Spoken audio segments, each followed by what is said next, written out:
to our listeners. We're excited to welcome our next guest. He is currently working for Impact Wrestling based out of Nashville, Tennessee, and is a two-time Impact World Champion, Eric Young.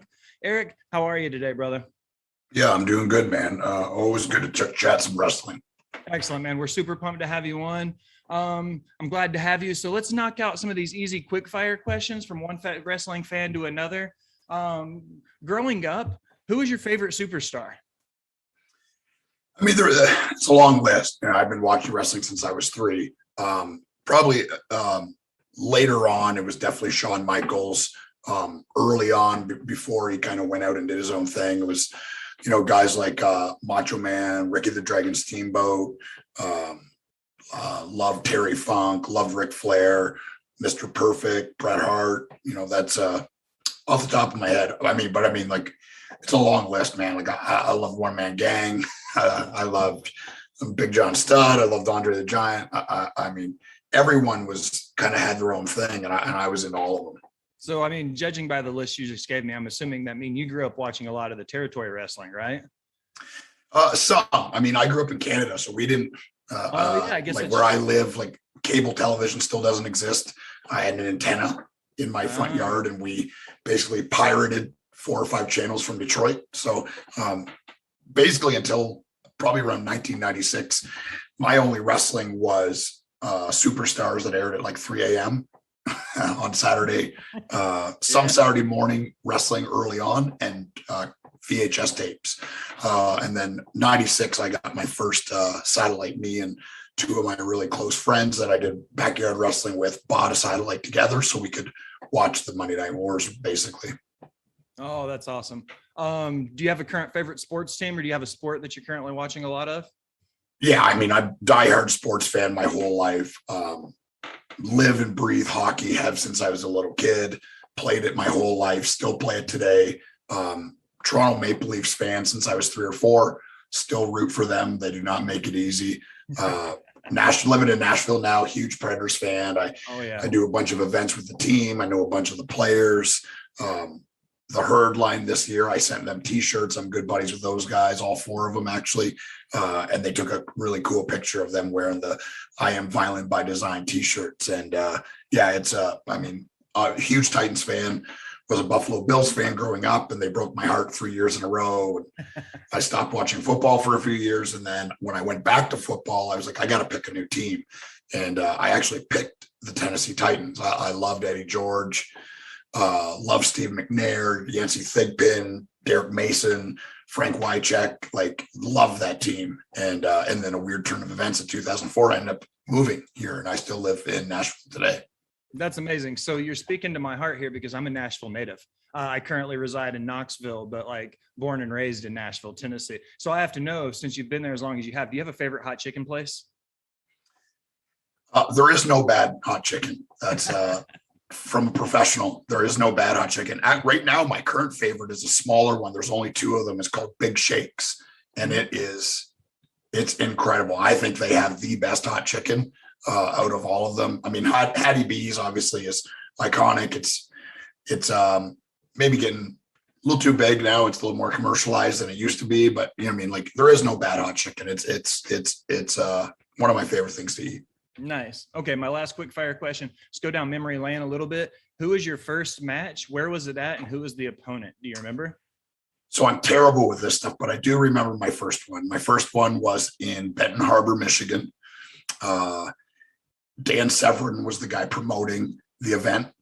It was at the Bobo Brazil Arena, and I wrestled a guy that I started training with, one of my really good friends, Aaron Wood, who wrestled as Suicide Sean Ball, wore a mask and stuff. And me and him, we opened the show. We were the first match on the show. And I remember it being very good. I'm sure if I watched it today, I'd puke, but I remember it being really cool.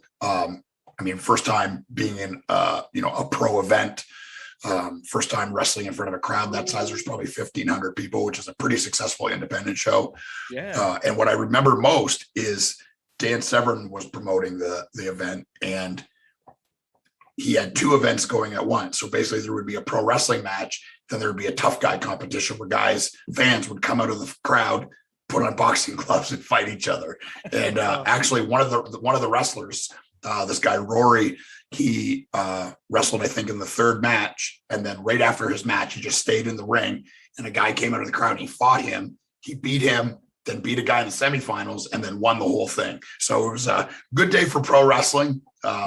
Watching two overweight people fight is pathetic. Yeah, it's but it was a very interesting. Dan Severn was awesome. I slept at his wrestling gym on the wrestling mats at his gym the night before. We went down the night before, and he offered to let us stay at his wrestling gym. So I used my sweater as a blanket and fell asleep on the sweat color covered wrestling mats. That was 1997. Oh, wow. Okay. Yeah. I'm old and I've been doing this a long time. That's amazing, though. I like it. As for me, I'm a fan of territory wrestling. I love the history, learning about everything that's happened in the business before. I know you've crossed paths with the Von Erichs in your past, specifically Waldo. So maybe touch base on that a little bit. Like, let's talk about like the early side of your career when you first started training and when you're getting introduced to some of these guys.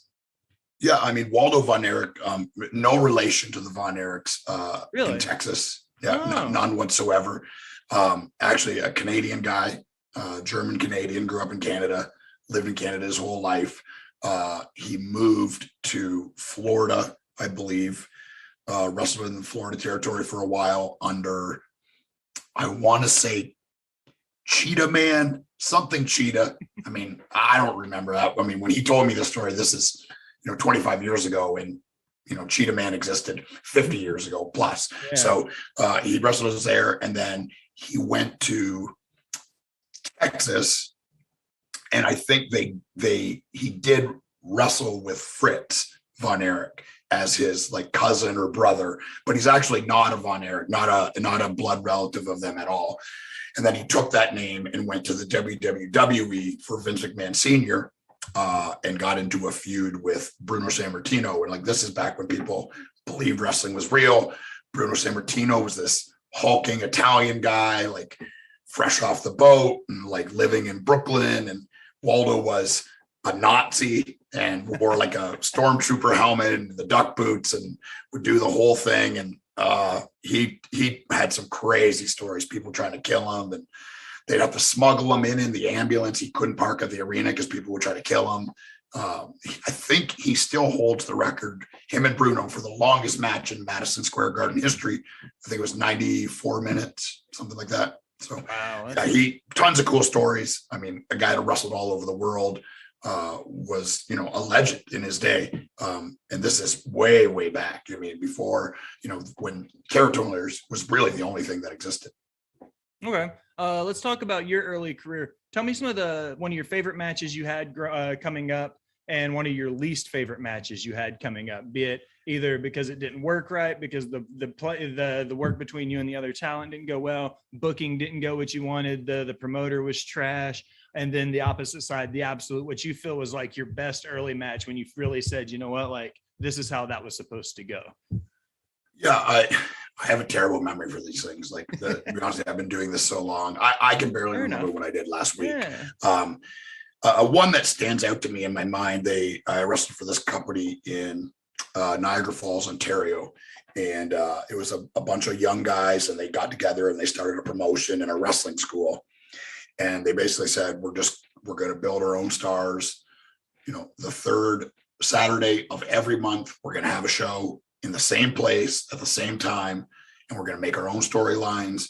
We're not going to bring in the honky tonk man and, Jim Duggan and try to attract people that way. We're just going to start from nothing and build our own stars regionally in this area.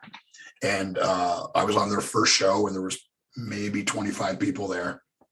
Fast forward 3 or 4 years later, my career is humming along pretty good. I'm wrestling all over the place, everywhere in North America. I'd been to Mexico at this point, had been to the Maritimes, had been all through the United States, had wrestled all over Canada, and was doing really well, and was the world champion or heavyweight champion for this promotion at the time. And we built up over the course of like 2 or 3 years, me and this guy, Danger Boy Derek Wild, one of my favorite opponents, young opponents, and me and him are still very good friends to this day. we built up to this ladder match, and they actually this is like the internet existed, but not how it existed now. So like, you know, there were dirt sheets, but it was all done through email, and there were, you know, websites, but they were primitive and, you know, dated and really slow. And PWI sent a writer from somewhere in the United States. I don't know where the guy lived, but to cover this event. And they ended up selling out the Polish Hall and having to take down all these tables so they have, and, you know, charge people standing room. They sold the whole place out, and we had this crazy ladder match. And they put this huge write-up in about it in PWI. And that was kind of like my first like national exposure. And the match, I remember it, I mean, just madness. I mean, like, I'm sure if I was to watch it today, I would say, what the hell was I thinking? But yeah, I that one stands out. Bad matches, man, I don't know. I block those for my mind. Maybe I don't remember any bad ones. I've been on some questionable shows. I've wrestled in a bar that's what I meant, in front of 4 people. Yeah, it's as far as matches go, I don't remember. That one sticks out as a good one, and bad ones, they're all learning experiences. And that's, you know, it does sound like a cop-out, but that's just true. And I think at, you know, 20, I thought I knew what I was doing. And I look back I'm 41 now, and I look back and say I had no idea. And there's just no replacing experience. And so I would say any match I've had was good in some way. Understood. Everything is a learning experience, right? Maybe not for the fans, but for me it was. You know, I'm a chef, so like that's my thing. Is, you know, like not every plate I've ever put out is delicious. You know what I mean? I've made crappy food. You know, like you're gonna learn from it as you go. Let's fast forward and jump ahead in time a little bit to some of your time with WWE. I know you spent some time in NXT with Sandy, and then with Alexander Wolf, you had a stint as the NXT Tag Team Championship. Let's talk on that some, like what it was like to be down there. Loved my time at NXT. You know, I had been in TNA for 12 years, and the company was definitely shrinking at the time. I had a very good role there. I was making very good money. I was being, you know, I was very respected and very taken care of, and very in the mix of everything that was going on. But I had felt I had kind of accomplished everything I wanted to there at the time. And the company was kind of in this weird spiral, this downward spiral, like losing TV deals, losing, you know, just, you know, one loss after another. And for the guys and the girls that worked there, it just didn't matter how hard we worked or how good the show was. There was this cloud over it. And I was just tired of the negativity, and you know, had heard that the WWE, if I was to become available, would be interested. And I mean, that's where I dreamed of working since I was 3 years old. And nothing against my run in TNA. They, you know, gave me a job, gave me my start. Most of what I have in life is because of TNA and Jeff Jarrett and Bob Ryder and Dixie Carter and Panda Energy, and, you know, on and on and on. There's, you know, it's a huge list of people to thank. But it was just time for me to move on. And I had a talk with Hunter, and in the afternoon flew down to Orlando, had a conversation with him, and it went really well. We hit it off and became pretty good friends pretty quick. I still talk to him quite often today. He was one of the first people to message me when I tore my ACL and say, I've been there before, and, you know, you'll get through it. And, you know, if you need to talk or whatever, just, you know, I'm here, which is super cool. I had a poster of him I stole from Walmart on my wall.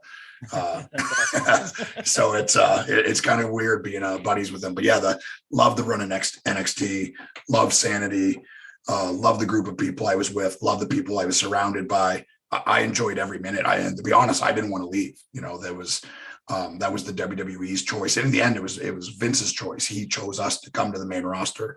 But I would probably still be at NXT now if it was my choice.